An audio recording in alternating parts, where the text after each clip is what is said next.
What's going on, Legionnaires, and welcome back to Comic Breakdown. If you guys are new to the channel, do me a favor and hit that sub button, hit that notification bell, and make sure you're not missing any of the awesome content we have coming out. And as we dive into DC Comics for today, this video we're going to be covering the Infinite Frontier Batman Urban Legends issue number 4. Now, like most of the other issues, this one does have some stories in the back, some side issues that are going on. And we're also going to be covering the Grifter issue, as well as some Tim Drake. Now, if you haven't been keeping up with this line, go ahead and check out the link in my description, as well as the top of this video. It will get you completely caught up on everything that's been going on in the Urban Legends line. Now, because there are so many stories, this has a lot of contributing artists and writers, and I'm not going to sit here and go through and name them all, but I will leave the credits page up just for a second so you can see who's writing what in this story. And so far in the storyline, we've really seen the struggle between Batman and Red Hood, how broken their relationship has become over the time. And so we're seeing both of them try to come to terms with everything, all the trauma that they've endured. But yeah, with that being said, let's dive into this breakdown. Alright guys, so this issue is going to pick us up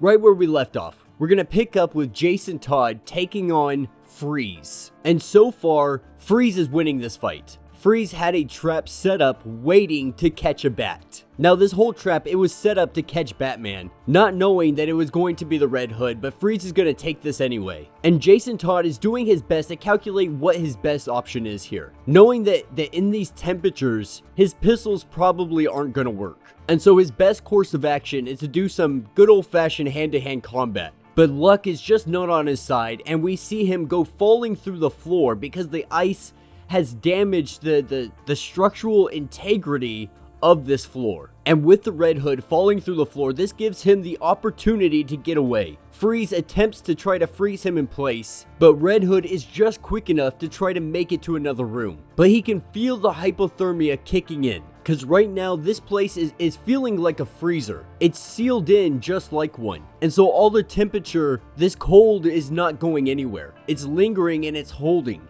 And so it's just continuing to get colder and colder. And as Red Hood is trying to make his escape from this place, he's piecing together that Freeze might actually be under the influence of Cheerdrop. Now Red Hood, he tries to make his escape by going through a window, breaking into one of these rooms, only to find that the windows have been completely frozen over. Freeze has ensured that nobody is going to be able to get out of this place, at least easily, and he's trapped himself. He has no explosives, and just like he predicted, his guns do not work. And so he has no way of actually escaping this building. And that's when we see Freeze standing in the doorway. And so Red Hood, he is in deep trouble here, and he's gonna have to do something he hasn't wanted to do in a long time. He's going to have to put his trust in somebody that he feels like he cannot trust at all. He's going to have to swallow his ego. He's going to have to swallow that pride. And this is when he contacts Oracle, and he lets Oracle know that he needs Batman. And this is where we see Freeze use his freeze gun on Red Hood.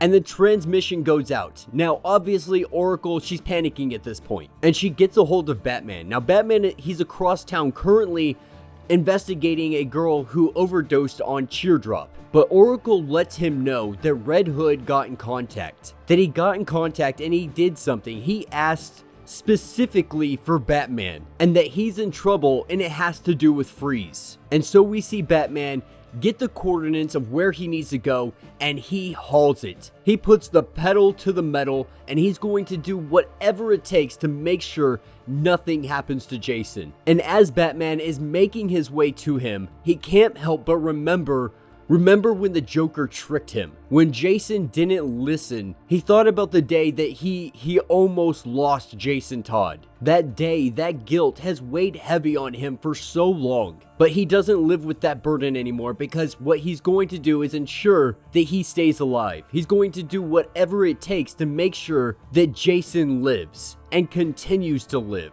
And this is when Batman finally catches up to the semi-truck that is carrying Jason Todd. And of course, these guys aren't riding alone. They got multiple vehicles with a bunch of henchmen ready to go. And as Batman approaches, he can't help but feel like this is some kind of trap. that this was all planned, but Batman feels like he has no other choice. Like, what else is he going to do? And while Batman is in pursuit, Freeze drops a ice bomb out of the vehicle, causing Batman to eject from the Batmobile, use his grappling hook to grab onto the semi-truck. And as Batman gets to the back of the semi, he throws some explosives on the door and blows it right open. But in doing this, with the explosion, we see Jason Todd, frozen, go flying out of the back of the truck. Now, obviously, this wasn't ideal. That's not what Batman had planned to happen.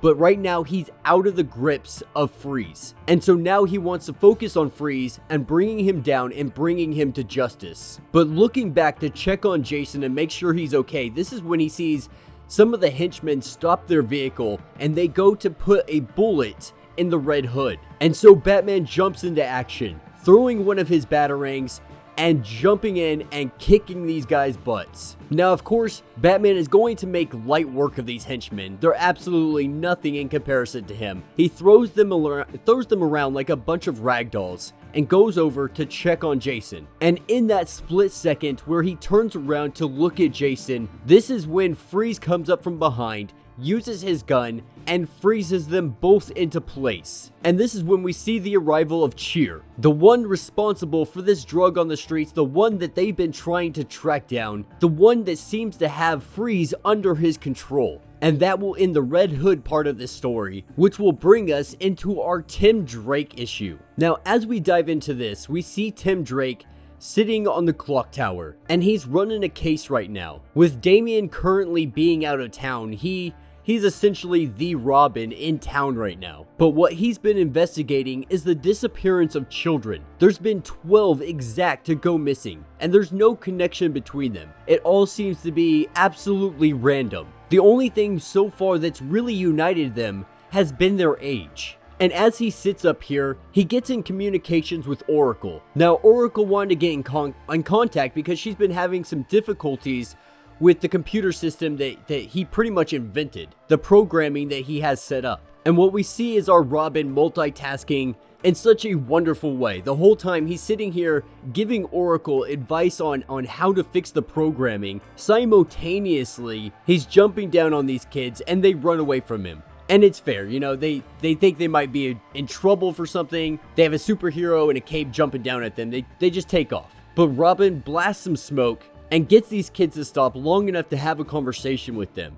And really all he wants to know is what happened to one of their friends named Claire. And he figures these people are the best people to talk to about her because they were friends. And the parents may not know every single detail about her life. Not as much as close friends or something of that nature would. And they don't really have much information other than she had been talking about something around the chaos monster. And so these kids run off and Oracle, you know, continues her conversation, letting him know that they're all just a little bit worried about him because he really hasn't found his place in the world yet. But this is when he tells Oracle that he's going offline for a little bit. He's going to go off duty because he's going to have some personal time. And this is what picks us up at a bar a little bit later on. And Tim Drake has come to meet up with Bernard Dowd. Now, he was last seen in Robin, Volume 2, Issue 140. And Tim, he's really nervous about this. He's super nervous about this dinner that he's about to have. But those nerves go away relatively quick, and they both sit down,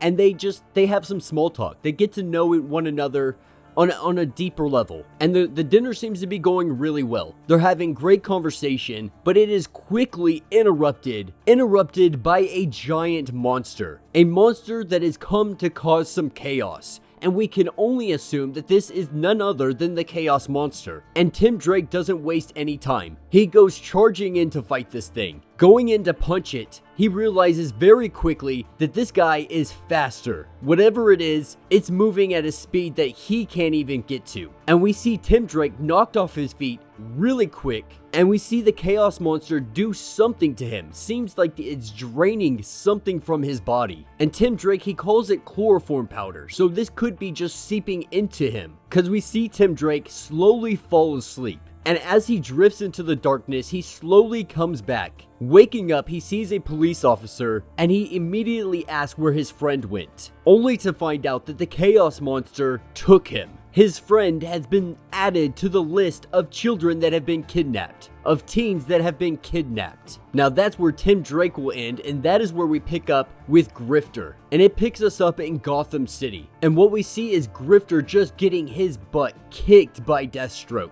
It doesn't seem to be like Slade Wilson is pulling any kind of punches.